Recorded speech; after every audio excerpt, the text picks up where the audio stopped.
Welcome back to the Daily Hunt, your morning kickstart for market insights. It's Monday, October 6th, 2025, and we've got a really interesting batch of data to unpack today. Interesting is one way to put it, Ethan. We've crawled a fair number of discussions and a good mix of stocks, but I gotta say, the overall picture for today's candidates is leaning pretty heavily towards caution. It seems like a lot of the community enthusiasm is for plays that our KPIs are, well, frankly, screaming risky about. Yeah, it's definitely a day where we see a lot of high energy around potential growth, but, we always gotta balance that with the cold, hard numbers. So let's dive into some of these names. First up, let's talk about IREN Limited, IREN. This one caught my eye because, some users have managed to nearly 3x their money with it. That's serious growth potential right there, especially with recent news highlighting strong operational expansion, like doubling their GPU fleet, and Bernstein even keeping a bullish stance. It was even a cautious buy for us just last week. Hold on, Ethan. While that 3x gain is certainly impressive, that same post described it as a lucky yet risky call, and the most upvoted comment advised taking profits. Our KPIs are showing an extremely high price-to-earnings ratio of nearly 130 and a beta of 4.2. That's extreme volatility. Plus, the debt-to-equity ratio is very high at 53. Not to mention, we had it as a stay away before that cautious buy upgrade. So this is another downgrade back to stay away. The market has baked in huge future growth, and any misstep could be painful. Okay, point taken, Brooke. Next, we have Robinhood Markets Inc., HOOD. This one has a strong bullish sentiment, driven by folks 10xing their Roth this year, crediting the Bitcoin cycle and a seemingly favorable regulatory environment. Jim Cramer even called it a remarkable performer. We had it as a cautious buy just over a week ago. And then a stay away last week, which it remains, Ethan. The user gains are fantastic, but look at the KPIs.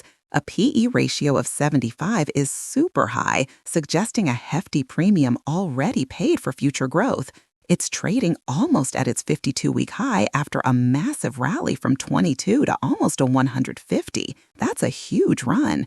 And that debt-to-equity ratio is a staggering 161.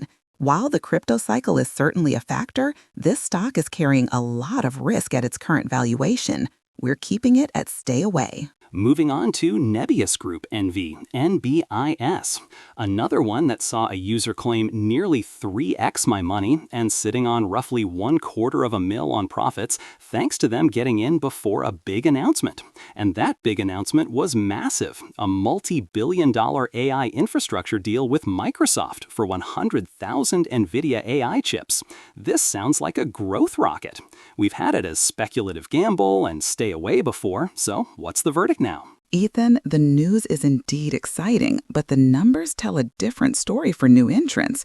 Its PE ratio is an astronomical 166. That means immense future growth is expected and, frankly, almost certainly priced in. The debt-to-equity ratio is 32, which is still very high, and critically, its net profit margin is barely 1%, and its operating margin is negative 105%. Despite the massive revenue growth, they're not turning it into actual profit. For those reasons, it's a definite stay away again.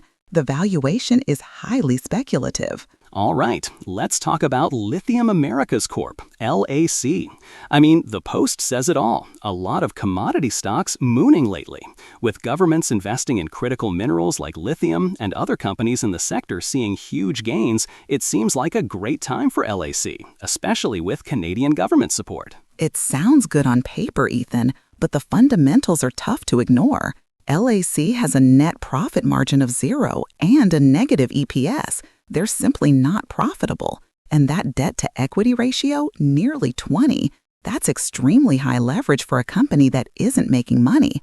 While the sector tailwinds are there, buying a company that's losing money and heavily in debt, especially near its 52-week high, is a big risk. We're classifying LAC as a stay away. Now for MicroStrategy Inc., MSTR. This is another crypto play, tied closely to Bitcoin, with a user reporting 10x'd my Roth, going heavy into MSTR leaps. It's perceived as a high-growth stock, and with all the buzz around Bitcoin, it's easy to see why. Ethan, high growth often comes with high risk, and MSTR exemplifies that. Its beta is 3.8, meaning it's incredibly volatile, moving almost 4 times the market. The debt-to-equity ratio is a hefty 16, largely funding those Bitcoin acquisitions, which magnifies both gains and losses. Its core revenue growth is a very modest 2.7%, while its valuation is clearly driven by its Bitcoin holdings. It's essentially a leveraged Bitcoin ETF. For most investors, this is a stay away. Next up, Quantum Computing Inc., QBT. The Post proudly declared huge upside potential with very little downside risk. That sounds like a dream come true for investors looking for the next big thing in a cutting-edge field like quantum computing. Ethan, the community sentiment on QBT is overwhelmingly bearish, despite that Post title. Comments call it a scam and highlight its lack of substance, pointing out it was literally a soda company a few years ago. Its PE ratio is practically off the charts, but more critically, it has negative revenue growth, 0 net profit margin, and negative EPS. A beta of 3.8 confirms extreme volatility, and a $4.6 billion market cap for an unprofitable company is highly suspect. This is a clear stay away. All right, let's tackle a big one. NVIDIA Corporation, NVDA. Our user diversified the rest of their gains into NVVA, calling it a long-term play for AI. News calls it a money-printing machine and a screaming buy among the Magnificent Seven. We even had it as a buy just last week. What's changed? Ethan, this is a significant downgrade, and it really highlights the importance of reevaluating even the strongest performers. While NVIDIA's growth is phenomenal, its PE ratio is still 53.45. It's currently trading very close to its 52-week high of 191 after a huge run-up from 86. And its debt-to-equity ratio is 10.58. While they manage it well now, buying into such an extremely high valuation near its peak with significant leverage leaves little margin for error. We're classifying NVDA as a stay away for new entrants at these levels for now. This is a prime example of where strong fundamentals meet potential overvaluation. Wow, that's a tough pill to swallow for NVIDIA fans.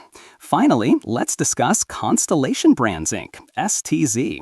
The Post talked about a free fall due to shifting consumer preferences, especially among younger generations moving away from traditional beer. And the analysis backs that up, Ethan.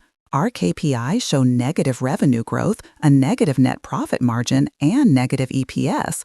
The stock is significantly below its 52-week high, confirming the freefall narrative, and its debt-to-equity ratio is a massive 153. Industry insiders commenting on the Posts corroborate the declining demand. This isn't just a temporary dip, it points to fundamental business challenges. STZ is definitely a stay away.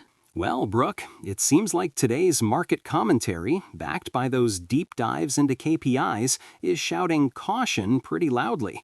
We didn't actually flag any stocks as outright buys or cautious buys in today's analysis.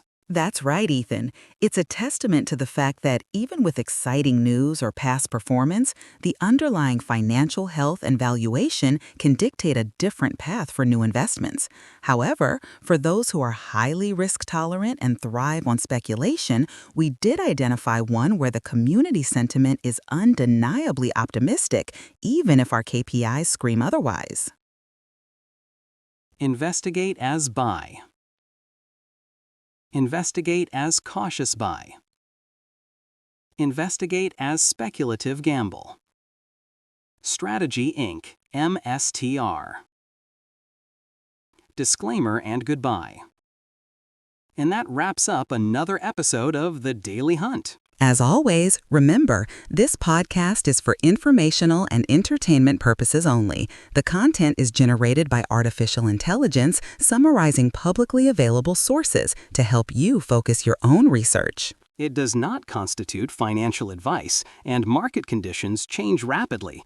Listeners should conduct their own research or consult a licensed financial advisor before making any investment decisions. We are not responsible for any losses. The market is a wild place, and knowledge is your best asset. Stay vigilant, do your homework, and we'll catch you next time on The Daily Hunt.